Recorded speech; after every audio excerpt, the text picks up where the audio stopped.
On an ordinary evening in a quiet restaurant, billionaire Nathan Drake locked eyes with a waitress who seemed strangely familiar. She didn't recognize him, but Nathan knew exactly who she was, the woman who had once changed his life forever. What followed was a journey of memories, revelations, and a twist that would alter both of their lives in ways they never anticipated.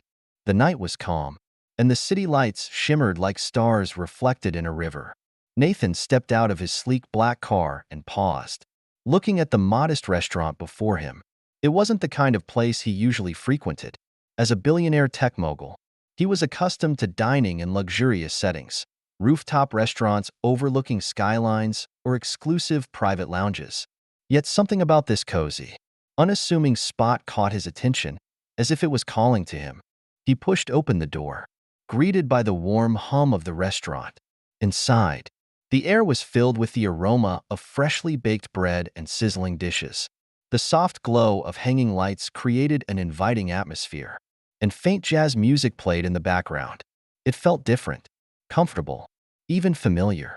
Nathan requested a table in the corner, away from the bustling crowd. As he settled in and glanced at the menu, his thoughts began to wander. No matter how much success he achieved, he often felt a part of him was incomplete, as if something important was missing, or perhaps someone. A waiter approached, snapping him out of his thoughts. "What can I get you tonight, sir?" "Grilled salmon, please, with roasted vegetables," Nathan replied, closing the menu. "And just water." The waiter left, and Nathan leaned back in his chair, letting his eyes wander across the room.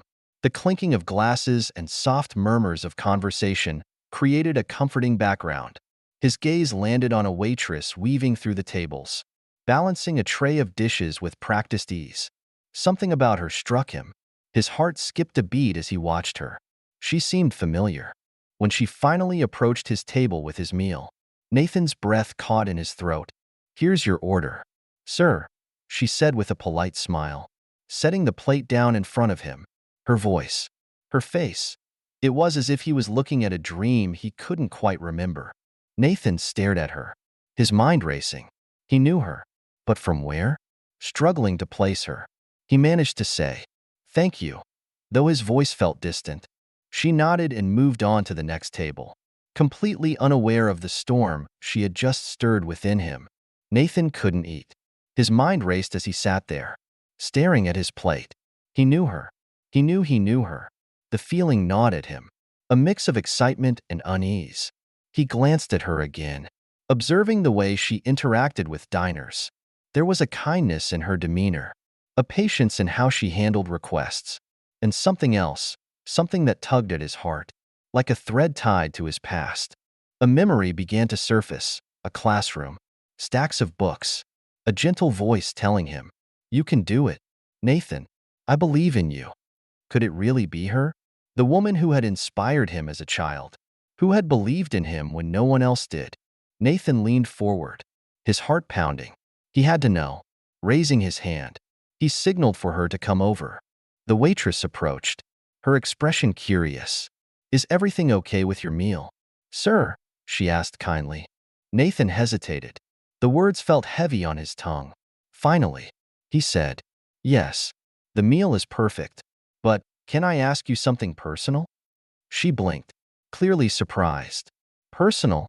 she repeated, a hint of curiosity in her tone. "Sure, I guess. What's your name?" Nathan asked, leaning forward slightly. She paused, as if gauging whether this was a harmless question or something more. "Lila Bennett," she replied. Nathan froze. Her name confirmed his suspicions. It was her, the teacher who had changed his life. But now, seeing her here, working as a waitress in a modest restaurant, he felt a pang of confusion and sadness. "Were you a teacher?" he asked, his voice softer now. "At Willow Springs Elementary?"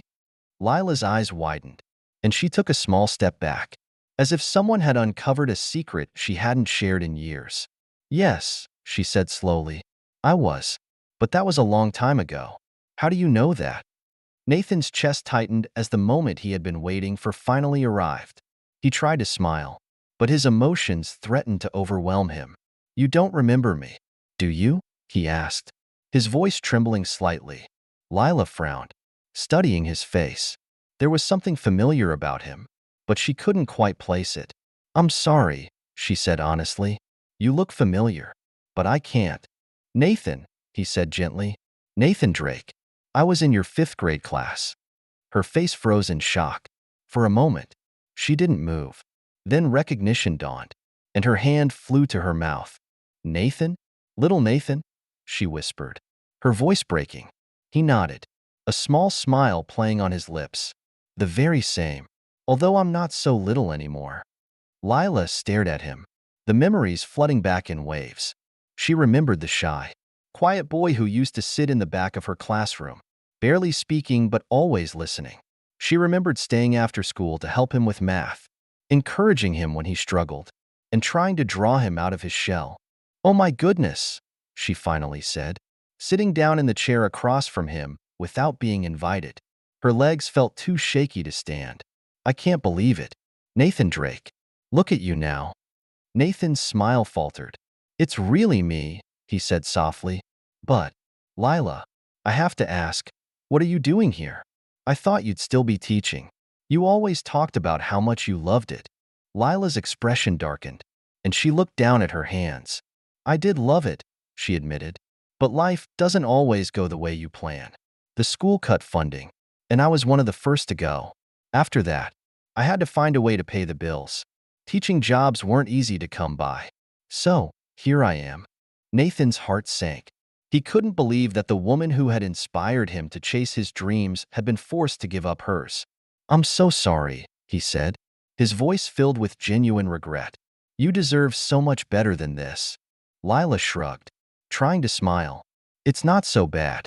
I meet interesting people here, and it's honest work. Besides, I've learned to be thankful for what I have. Nathan's mind raced. He felt a mixture of guilt and gratitude. This woman had been a beacon of hope in his darkest times, and now she was working tirelessly just to make ends meet. It didn't seem fair. He leaned forward, his eyes locking with hers. Do you remember what you used to tell me? Lila tilted her head, confused. What do you mean? You used to say, Nathan, you're going to do great things someday. You just need to believe in yourself. Do you remember that? Her eyes softened, and she nodded. I remember. You were so smart, but you didn't see it. I just wanted you to know you could be more than your circumstances. Nathan swallowed hard, his throat tight with emotion. You were the only person who ever believed in me back then. My parents didn't care. My teachers thought I was a lost cause. But you gave me hope. You made me believe I could be something. Lila smiled, though her eyes glistened with unshed tears. Nathan, you always had it in you. I just helped you see it. He reached into his pocket and pulled out a small velvet box. Lila's eyes widened, her heart racing as she wondered what was inside. Nathan slid the box across the table. What's this? She asked, hesitating to open it. Go ahead, Nathan said with a smile. With shaky hands, Lila opened the box. Inside was a diamond bracelet that sparkled under the restaurant lights. Engraved on the delicate band were the words, "To the teacher who gave me the world." Tears streamed down Lila's face. Nathan, I can't accept this. Yes, you can, Nathan said firmly. And there's more. He pulled out an envelope and handed it to her. This is for you. Lila hesitated before opening it. Inside was a check with an amount so large. She could hardly believe it. Nathan, this is too much, she stammered. I can't take this. You have to, Nathan said, his voice steady. This is just a fraction of what I owe you. You gave me hope when I had none. You inspired me to be better, to work harder, to dream bigger. Without you, I wouldn't be where I am today. You deserve this. You deserve so much more. Tears streamed down Lila's face as she looked at him. I don't know how to thank you. You don't have to, Nathan said, standing up.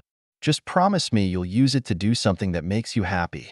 Whether that's going back to teaching, traveling the world, or opening your own school, whatever it is, I want you to live the life you deserve. Lila stood too, her emotions overwhelming her. You've already given me more than I could ever ask for. Nathan, knowing that I made a difference in your life, that's the greatest reward I could ever get. Nathan smiled, his eyes glistening. You made more than a difference. You changed everything. As he left the restaurant, Lila stood there, holding the bracelet and the check, her heart full of gratitude and disbelief. She realized that the small acts of kindness she had shown years ago had come full circle in ways she could never have imagined. From that night on, Lila's life changed. She found a renewed sense of purpose and hope. And Nathan, for the first time in years, felt like he had finally repaid the debt he owed to the woman who had given him the world.